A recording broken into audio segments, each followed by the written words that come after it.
The Bible isn't just a book of random stories. It's 66 different books that come together to tell one story. An incredible one about God's love for us. And now for an amazing story inspired by the book of Luke, chapter 2. Verses 1 to 18. The most amazing present ever given, the most glorious Christmas gift of all, came in the deep of night in a tiny town more than 2,000 years ago. It came without gift cards. It came without bells. It came without candy canes, carols, or elves. The gift was and is for the entire world, but it first came to a young girl named Mary. Now, Mary was probably familiar with the promise God made her people, the Jews, many centuries before. For to us a child is born, to us a son is given, and the government will be on his shoulder. But Mary may have expected God to send a king with some sort of grand entrance.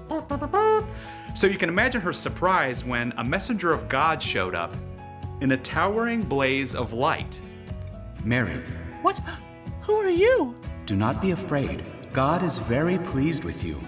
You will give birth to a son, Jesus.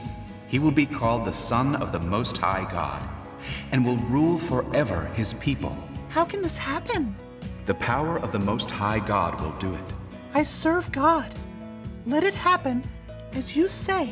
Just as God had promised, Mary became pregnant. She and her husband Joseph set to work preparing for the new baby.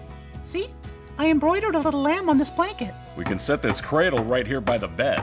But the Roman ruler of the land, Caesar Augustus, well, he was a bit of a Grinch. Maybe his heart was a little, undersized.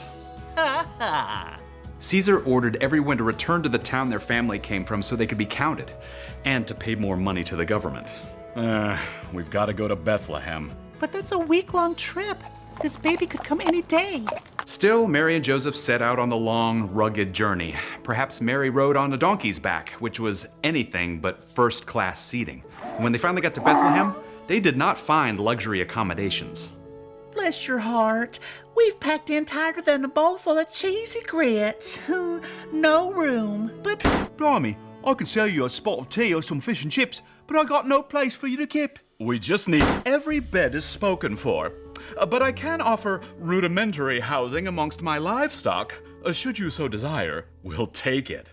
Joseph and Mary were welcomed by their new roommates.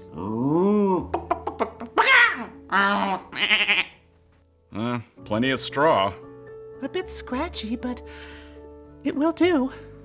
A short time later, Mary gave birth to a brand new baby. God's very own son, Jesus.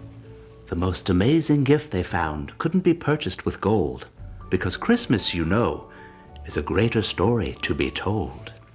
Isn't he a little red and squishy? He's perfect. Where will he sleep? We should have brought the cradle. Put some fresh straw in the manger. The cows won't mind sharing. I'll wrap him up tight so he's cozy. This incredible gift wasn't just for Mary and Joseph. In the field outside town, shepherds were watching their flocks. It was dark, all the sheep still abed, all the ewes still a-snooze, when one shepherd said, What is that? A blaze of light nearly blinded the shepherds as a gleaming angel appeared. Do not be afraid.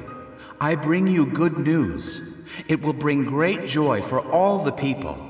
Today in the town of David, a Savior has been born to you. He is the Messiah, the Lord. You will find a baby wrapped in strips of cloth and lying in a manger. The shepherds stood frozen in amazement. Then they heard a sound rising up with the glow. It started in quiet, then grew loud as a riot.